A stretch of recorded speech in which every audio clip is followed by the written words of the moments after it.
to share some extraordinary knowledge from my sessions with 11 angels. And they're different kinds. Some are archangels, some are regular guardian angels, and some are Nordic kind, and they call themselves galactic angels. When I died, I've seen them. I have photos of them. I released a lot of this in my book called E.T. Frequency. You know, they've told me about Zeus and Diana and many other entities in mythology over the years. And today I want to share a little bit that they told me about Asgard, Valhalla, Freya, and Odin. So this is for all the pagans out there. I pour a supernaturally charged draught for any who may choose or dare to drink. Sometimes spirits can manifest the voice of their soul so faintly that I can scarcely hear the speech. At times, this can be ruefully dismissed. Ask yourself, though, where does the spiritualist's phenomena begin and end? Whilst I communicate inside of spiritual and haunted spaces from one coast to another, literally Oregon, Washington, New England, Maine, Massachusetts, down to the south, Texas, Louisiana, and everything in between. You know, I completely engage with the disincarnate intelligence that awaits in my presence. It's important to never be unkind or use provocation unless necessary.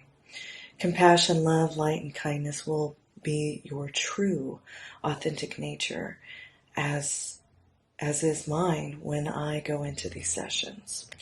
Detecting immortal souls beyond our own existence in an earthly environment can be of a teaching like no other in this life. For the tireless psychic, investigator, demonologist, exorcist, and so forth, such as myself and others, students that I've had as well. Psychic illuminations emanating from the spirit world will tether to your soul and change you completely. Before I share all these things regarding Asgard, Valhalla, Odin, Freya, different planes, and more, I'd like to say some things. I am constantly exploring the complete repositories of pagan and Neoplatonic magic compiled into different philosophy. The endless references to magic and exhaustive quotations from classical literature led, the graceful soul such as myself and thorough reader, through a portal of the ancient world, especially in the occult, and much more. In other words, this generates knowledge that amounts to a doctoral degree in classical occultism. Exploring the crossroads between the ancient and the modern worlds of magic can be ravishing and exhausting with endless study. The enlightenment and insights of crystals, beasts, stones, old biblical paintings, relics, herbs, monsters, gods, goddesses, spirits, places, symbols, esoteric symbology, stars, starseeds, ancient writers, and occult practices. Well, they're all beyond alluring. Patience, study, respect for this practice, and learning from the professionals will always be the skeleton key to unlocking that door of knowledge. Next to my fireplaces, oftentimes with the sound of crackling from the fire, or my Viking fire pit, or the flickering flame of the candle. My philosophical mind becomes entangled with the true essence of occult philosophy. There is nothing more fervent and euphoric for me than spending my time in the company of myths and esoteric practices and symbology. And I have a gift to where I can just go into seance anywhere in the world and ask my guides, guardians, many beautiful ethereal beings for the truth. After traveling the States for months and years, because I would travel for at least a month or around that, I can finally explore my cravings and desires of returning to my roots. I sit daily and nightly lost in sacred landmarks, images of the gods and goddesses, ancient mounds and standing stones, pagan sanctuaries, feasting, the festivals, festivities, ceremonial drinking, practices, the stories of rites, of battle, devoted warriors, Valkyries, which, by the way, Valkyries is something that came up in my session, the sensual pleasures, the goddesses, the battles between the gods and goddesses, the land spirits, the dead, offerings, foreknowledge, destiny, interpretations of dreams, hidden knowledge, hidden divinations with war, seers and druids, seeresses, the Scandinavian cosmos, artifacts from Norse Viking creations and rituals, myths of the beginning, the sacred tree in Ireland, interpretations of different myths and mythology, and my entire being's intense passion towards Norse Viking life. Occult philosophy states that the soul of the world and the celestial souls are rational and partake of divine understanding. The earth is endowed with life and rich purity of beauty and pleasure from the supreme fountain of love and light that ultimately creates life. The perfection of a body, of a vessel, is its soul. It's what's beneath and what comes out, the imparting knowledge of that soul. The soul of the world fills all things, the soul of the earth, which is why we need to take care of this earth. It bestows all things, binding all things, healing all things, and birthing life as a celestial creature which harbors, us. So if the earth is to meet death one day, does this energy return to the fountain? Or does she become the deity that she is thought to be, and in a humanoid form? Hello. So a few days have passed, but I'm just going to jump right into this. So the first question I ask my angels is what they can tell me about Asgard. I have heard other beings speak of it before. It was a long time ago. But the first things they told me was inner starlight. They said Valhalla, another world. It's a part of 8. And 8 are Nordic celestial beings. They're also known in the ufology field as ETs, the Nordic kind. I have a photo of one of them. It's in my ET book and my Haunted America book. What can you tell me about Asgard?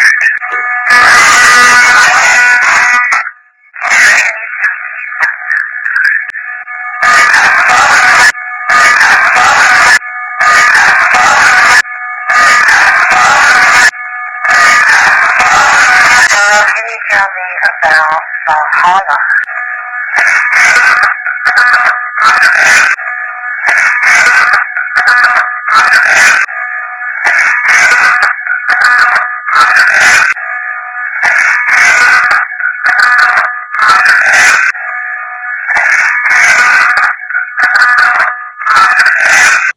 It's thunderstorming outside right now. My mother used to always tell me that the thunder were giants in the sky laughing. I always loved that. But before I show you when I ask about Valhalla and everything they said, I asked about Lilith. I wanted to know more, and I have some older sessions, but this one's more recent. And they did say she is the queen of hell, which is interesting. And with Lilith, they say if you were born with the umbilical cord wrapped around your neck, that you are a descendant of her. Which is interesting because I've actually spoken to the angels about different bloodlines and descendants and things like that, but that's for another time. So here's what they said. Aphrodite, the goddess, really exists. Can you tell me as much as you can, please, about Lilith, the one from the Bible?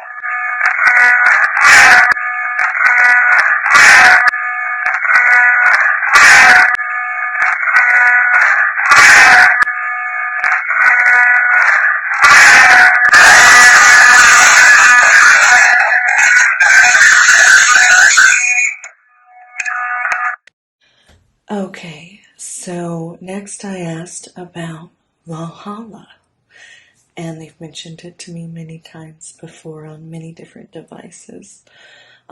This one's quite long, so I'm going to go over the audio track here. Remember, I'm a forensic audio analysis specialist, which is very important when it comes to Seance.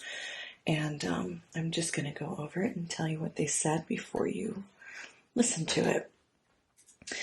They said a neo-pagan light, part of light, for the chosen.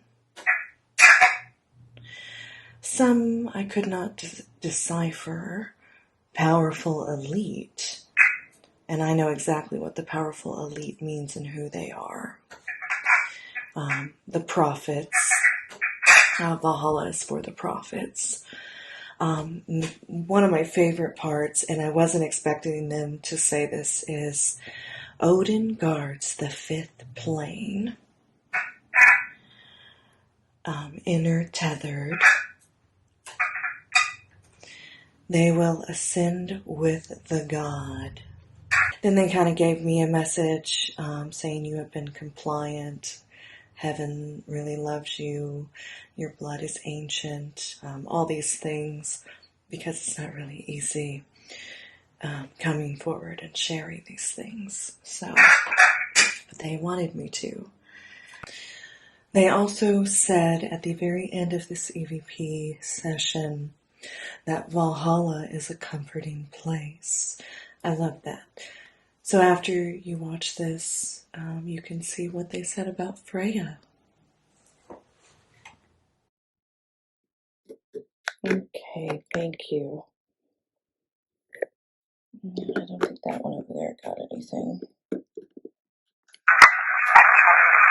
What can you tell me about Valhalla?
Can that wake you up?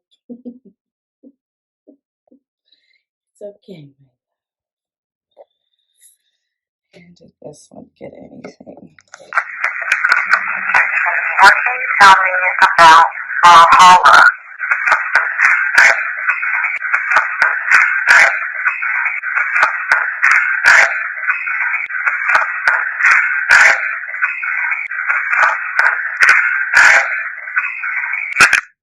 Okay. So right before I asked about Freya, I basically told the angels, I was like, I just need you to confirm for everyone, all of the pagans, that Freya's real. And because they've never lied. And so I asked, what can you tell me about Freya? I want to make sure she exists for real. And they said Freya's in Asgard. And then there was quite a bit that I could not decipher. And they were talking about Asgard. You can make out Asgard in the middle of the conversation. And then I started to see Valkyries. And, I was just like, okay, well, interesting. So what about Valkyries? I just saw Valkyries. What was that?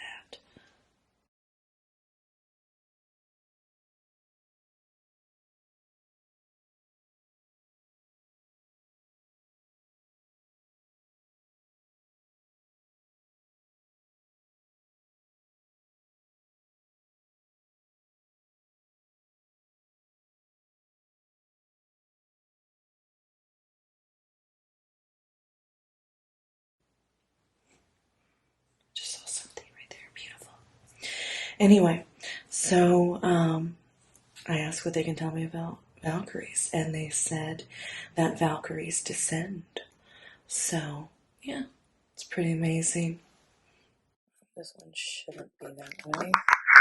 Angel, what about Freya? What can you tell me? I know that Valhalla is in Asgard, and I know that Freya has an important role within this, within, all of the mythology. And if she's real, what can you tell me about her and her purpose and position in Valhalla?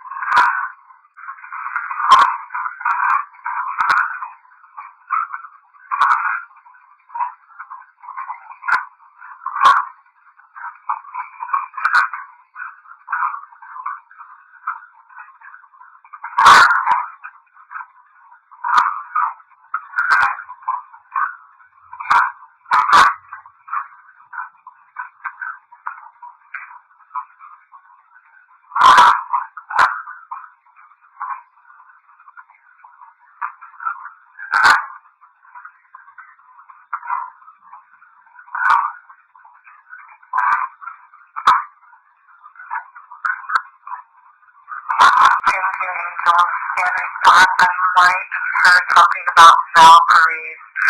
What do you want me to know about Valkyries?